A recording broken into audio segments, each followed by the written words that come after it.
충격적인 일이 벌어졌습니다. 미국 전역에서 고등학생들의 자퇴가 급격히 늘어나면서 일부 학교는 폐교 위기까지 몰리고 있습니다. 그런데 더 놀라운 건 그 이유가 단순한 반항도, 공부를 포기한 것도 아니었습니다. 그 시작은 단 한 번의 한국 수학여행이었죠. 오늘 이야기 끝까지 보시면 왜 이 짧은 여행이 미국 교육 전체를 뒤흔들었는지 알게 되실 겁니다. 본격적인 이야기에 들어가기 전에 1초만 시간을 주세요. 안녕하세요. 감동평양입니다. 좋아요와 구독은 작은 클릭이지만 제겐 큰 힘이 됩니다. 체감 온도는 31도였고 강당 안은 숨이 막힐 만큼 덥게 달아올라 있었습니다. 선풍기가 돌아가는 소리만이 긴장된 공기를 잘라냈고 수백 명의 학생들이 의자에 앉아 교장을 바라보고 있었죠. 저는 엘리자 벤슨, 17살, 미국 캘리포니아의 평범한 공립고등학교에 다니고 있었습니다. 하지만 제 안엔 평범하지 않은 상처가 있었습니다. 불 꺼진 교실에 숨어 들어온 두려움, 그때의 차가운 고무 바닥 냄새, 몇 년 전 실제 총기 사건을 경험한 뒤부터 저는 매일 반복되는 훈련, 사이렌만 들어도 손끝이 떨리곤 했습니다. 오늘은 우리 학교의 전통, 해외 수학여행지가 발표되는 날이었습니다. 선배들이 유럽에서 찍은 사진을 자랑하던 모습이 떠올라 저 역시 설렘을 감추기 힘들었죠. 친구 브라이언은 벌써부터 목소리를 높였습니다. 올해는 런던이야. 아니면 도쿄야. 무조건 멋진 곳이겠지. 저도 속으로는 파리의 생강변을 떠올리며 미소를 지었습니다. 하지만 무대 위 교장의 첫마디는 모든 기대를 산산조각 냈습니다. 올해 수학여행지는 아시아입니다. 강당이 술렁였습니다. 순간 귀가 멍해졌습니다. 유럽도 남미도 아닌 아시아라니. 교장이 다시 말을 이었습니다. 후보는 일본과 대한민국입니다. 정적이 흘렀지만 곧 여기저기서 목소리가 터져 나왔습니다. 일본이지 당연히. 애니메이션, 스시, 온천할 게 얼마나 많은데. 일본 지지자들의 목소리는 순식간에 힘을 얻었습니다. 저도 그 의견에 고개를 끄덕였습니다. 한국은 위험하잖아. 뉴스 보면 미사일 얘기 나오잖아. 그 말에 옆자리 친구들이 맞장구 쳤죠. 사실 제 마음도 크게 다르지 않았습니다. CNN 뉴스에서 보던 건 늘 북한 관련 보도였고 한국은 늘 전쟁 위협 속에 있는 나라처럼 보였으니까요. 그런데 조용히 있던 제니가 차갑게 한마디 던졌습니다. 미국에서 매일 일어나는 총기 사건보다 서울 밤거리가 더 안전하다는 사실. 너희 다 알잖아. 순간 강당 전체가 조용해졌습니다. 반박하는 목소리는 없었습니다. 저를 포함한 모두가 알고 있었거든요. 며칠 전에도 인근 고등학교에서 총기 사건이 있었고 우리도 늘 비상훈련을 하고 있다는 것을요. 후킹 포인트일 정적에 잠긴 체육관, 모두가 알지만 말 못하던 현실이 드러나는 순간 그 뒤로 분위기는 서서히 바뀌기 시작했습니다.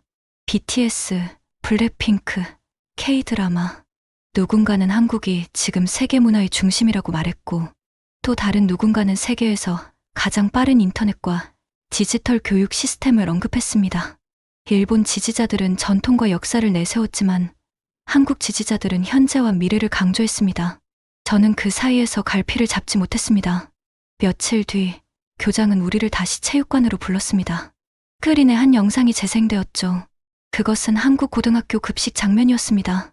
처음엔 다들 웃었지만 갈비탕과 잡곡밥, 나물과 과일까지 정갈하게 차려진 식판이 화면에 잡히자 모두의 표정이 바뀌었습니다. 댓글엔 이게 학교 급식이라고? 미국 급식은 쓰레기네라는 글이 수없이 달려 있었죠. 교장은 영상이 끝난 뒤 담담히 말했습니다. 교육이란 국가가 다음 세대를 어떻게 대우하느냐의 척도입니다. 결국 표결이 시작되었습니다. 수백 장의 종이가 바닥에 놓였고 연필 끝이 종이를 긁는 소리가 강당에 울려 퍼졌습니다. 숨을 참은 듯한 침묵 속 결과가 발표되었습니다. 1표 차, 수학여행지는 한국으로 결정되었습니다. 순간 제 머리는 하얘졌습니다.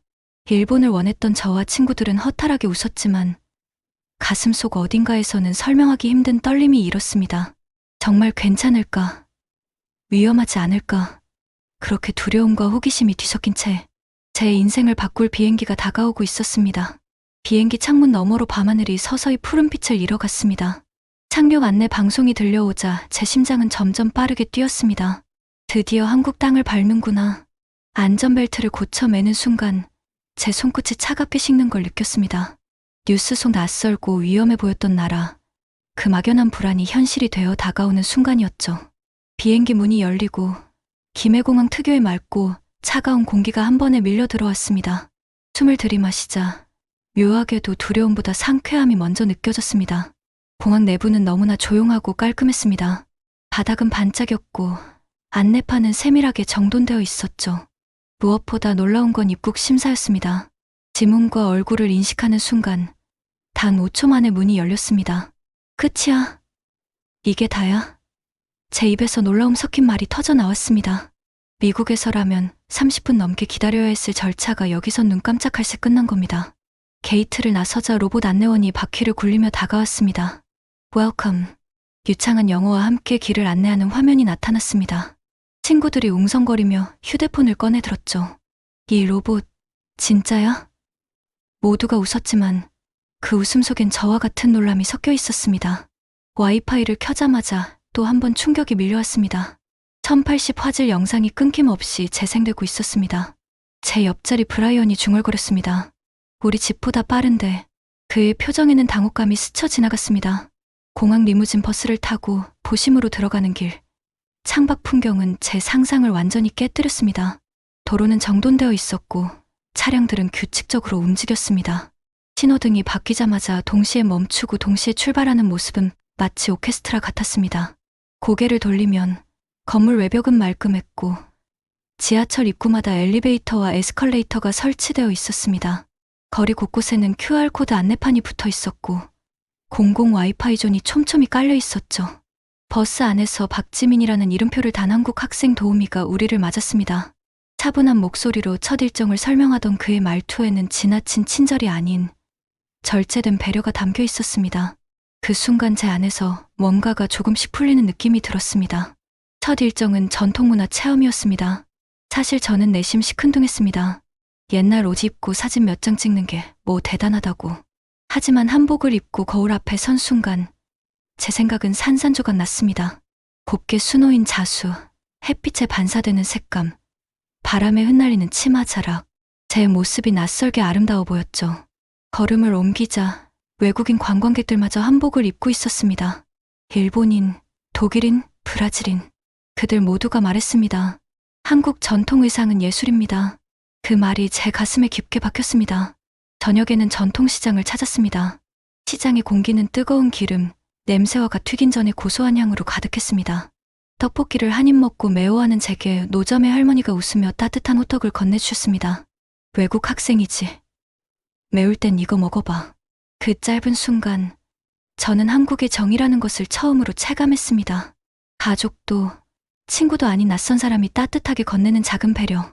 그것이 저를 울컥하게 했습니다. 밤 10시가 넘은 시간이었지만 숙소 근처 거리는 여전히 환하고 활기찼습니다.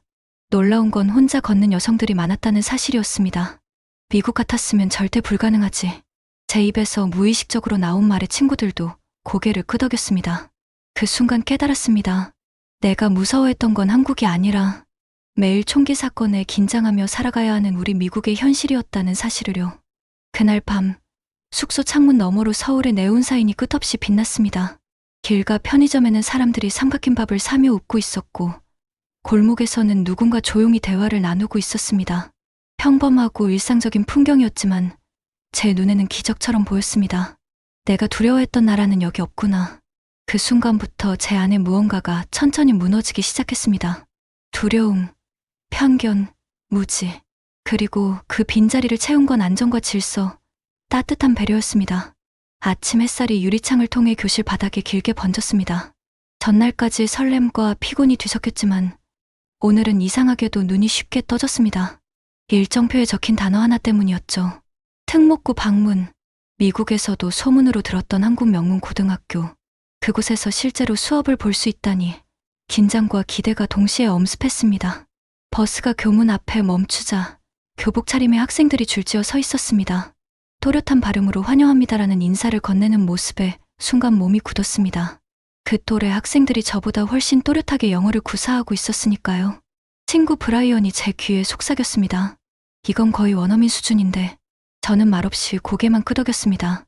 복도에 들어서자 벽에는 다양한 포스터와 사진들이 붙어 있었습니다. 단순한 장식물이 아니라 학생들이 직접 참여한 프로젝트 결과물이었죠. 과학 전시회, 국제 토론 대회, 수학 경시대회. 유리장 안에는 금빛과 은빛 트로피들이 빽빽하게 놓여 있었습니다. 순간 숨이 멎는 듯 했습니다. 고등학교 복도에서 이런 장면을 마주하다니. 미국에서라면 농구부 우승 깃발 하나만 걸려 있어도 학교의 자랑이 되는데 이곳은 전혀 다른 차원이었습니다. 교실 문이 열리자 분필 긁는 소리가 고요하게 퍼졌습니다. 수업은 생각보다 훨씬 역동적이었습니다. 학생이 칠판 앞에 서서 미분 문제를 풀어내고 그 과정을 또박또박 설명하자 교실 안이 순식간에 긴장감으로 가득 찼습니다. 저는 눈을 크게 떴습니다. 잠깐, 저건 우리 학교에선 대학 2학년이나 돼야 배우는 건데 속삭이듯 내뱉은 말에 옆자리 친구도 경악한 표정을 지었습니다. 그러자 다른 학생이 손을 들더니 차분히 덧붙였습니다. 이 방법은 시험 문제 풀이에도 쓰이지만 실제 데이터 분석과 머신러닝 기초에도 활용돼요. 제 귓가에서 맥박이 또렷이 들릴 정도로 세차게 뛰었습니다. 그들에게 수학은 단순한 교과서가 아니라 살아있는 언어 같았습니다. 수업이 끝나고 급식실로 향했습니다. 솔직히 말하면 가장 반신반의했던 순간이었죠. SNS에서 본 한국 급식 사진이 과장일 거라고 믿고 싶었습니다. 그런데 문을 열자 제 생각은 산산조각 났습니다. 테일리스 조리대 위, 잡곡밥과 갈비찜, 된장국, 제철 과일, 그리고 요구르트까지 정갈하게 준비되어 있었습니다. 줄을 서는 학생들의 모습도 놀라웠습니다. 떠들썩한 미국 학교 식당과 달리 이곳은 조용히 질서를 지키며 움직이고 있었습니다. 식판에 음식을 담아 받아들었을 때 손끝이 묘하게 무거워졌습니다. 단순히 음식의 무게 때문만은 아니었습니다. 첫 숟가락을 입에 넣자 깊고 담백한 맛이 퍼지며 정성이라는 단어가 자연스레 떠올랐습니다. 브라이언이 제 옆에서 감탄하듯 중얼거렸습니다. 엘리자, 이건 우리가 본 영상보다 더 좋아. 그의 눈빛이 흔들리고 있었습니다. 점심을 마치고 나온 순간 교장이 했던 말이 떠올랐습니다. 교육은 국가가 다음 세대를 어떻게 대우하는지 보여주는 거다. 그 말이 이제야 가슴 깊이 새겨졌습니다.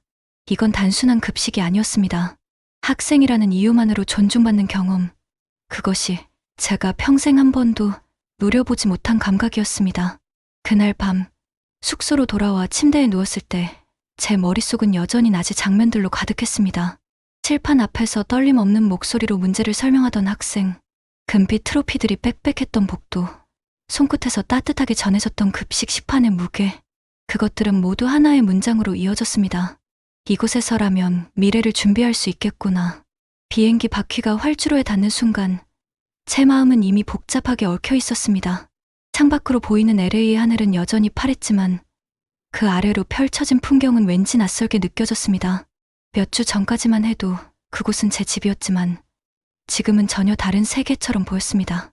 귀국 첫날 점심시간이 다가왔습니다. 오랜만에 친구들과 함께 식당 줄에 섰지만 트레이 위에 놓인 음식은 제 손을 멈추게 만들었습니다. 미지근한 감자튀김, 눅눅한 햄버거 빵, 말라붙은 치즈 한 조각, 불과 며칠 전 한국에서 먹었던 따뜻한 갈비찜과 잡곡밥, 신선한 나물과 과일이 선명하게 떠올랐습니다. 숟가락을 들었다가 다시 내려놓으며 속으로 중얼거렸습니다. 이건 음식이 아니라 그냥 생존을 위한 배급이잖아. 옆자리 브라이언도 트레이를 바라보다가 씁쓸하게 웃었습니다. 그냥 비교가 안 되네. 한국에서 줄곧 일본을 외치던 그였지만 그의 표정은 이미 달라져 있었습니다. 며칠 뒤 더욱 충격적인 순간이 찾아왔습니다. 역사 수업 도중 교내 방송에서 차갑고 건조한 목소리가 울려 퍼졌습니다. 이건 훈련입니다. 즉시 교실 문을 잠그고 불을 끄세요. 순간 교실 전체가 얼어붙었습니다. 선생님은 신속하게 문을 잠그고 커튼을 내렸습니다. 우리 모두는 책상 밑으로 몸을 낮췄습니다. 심장이 쿵 내려앉으며 한국의 밤거리가 떠올랐습니다. 밤 10시가 넘어도 여유롭게 거닐던 여성들, 웃으며 삼각김밥을 사던 사람들, 네온사인 아래 평화롭게 걷던 모습들, 어둠 속에서 제 손은 덜덜 떨렸습니다. 내가 두려워해야 할 건 한국이 아니라 바로 여긴데 순간 가슴 깊은 곳에서 뭔가가 끌어올랐습니다. 이건 단순한 훈련이 아니었습니다. 매번 같은 사이렌에 익숙해져야만 하는 현실. 그것이 제가 속한 미국의 교육이자 사회의 민낯이었습니다. 수업이 끝난 뒤 집으로 돌아와 부모님과 마주 앉았습니다. 식탁 위 물컵의 수면이 제 심장 박동처럼 잔잔히 떨리고 있었습니다. 아버지가 먼저 물었습니다. 엘리자, 얼굴이 안 좋아 보이는데 무슨 일 있니? 저는 숨을 고르고 또박또박 말했습니다. 저 한국에서 유학하고 싶어요. 순간 공기가 멎은 듯 고요했습니다. 어머니는 젓가락을 내려놓고 놀란 표정으로 저를 바라보셨습니다. 갑자기 왜? 아직 고등학생이잖아. 외국에서 혼자 사는 게 쉽지 않다는 거 알지? 저는 고개를 들고 대답했습니다. 네, 알아요. 하지만 한국에서 배운 건 단순한 지식이 아니었어요. 학생을 존중하는 태도, 안전한 거리, 그리고 따뜻한 배려. 미래를 준비한다는 게 무슨 의미인지 거기서 처음 알았어요. 아버지는 잠시 눈을 감고 생각에 잠기셨습니다. 그리고 조용히 물으셨습니다. 두렵진 않니? 저는 단호히 대답했습니다. 두려움은 있어요. 하지만 한국에선 두려움이 가려지는 법을 배웠습니다. 질서와 존중, 그리고 사람들이 만들어낸 안전이 있었으니까요. 며칠 동안 이어진 대화 끝에 부모님은 결국 제 결정을 존중해 주셨습니다. 하지만 그 과정은 결코 쉽지 않았습니다. 비자 발급 준비, 인터뷰, 시험, 하나하나가 장벽처럼 느껴졌습니다. 그러나 이상하게도 마음 한편은 평온했습니다. 이건 내가 진짜 원하는 길이니까. 밤마다 책상 위에 놓인 한국어 교재를 펼치며 저는 새로운 단어를 익혔습니다. 발음이 어색해도, 문법이 복잡해도 매일 조금씩 나아지고 있다는 사실이 뿌듯했습니다. 창밖에서 사이렌 소리가 들려올 때면 더더욱 마음이 굳어졌습니다. 나는 반드시 그곳으로 갈 거라고. 그날 이후 제 삶은 달라졌습니다. 한국에서의 경험이 단순한 여행이 아니라 제 인생의 나침반이 되어버린 겁니다. 비행기에서 내려 다시 한국 땅을 밟았을 때 가슴 깊은 곳에서 알 수 없는 전율이 치밀어 올랐습니다. 불과 몇 달 전만 해도 두려움과 낯설므로 얼어붙었던 나라가 이제는 제 미래를 향한 약속 같은 공간으로 다가왔습니다.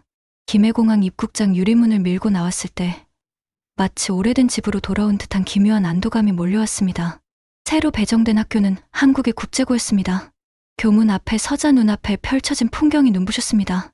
잔디 운동장은 깔끔하게 정돈되어 있었고 복도 창가에는 학생들이 직접 만든 전시물들이 줄지어 있었습니다.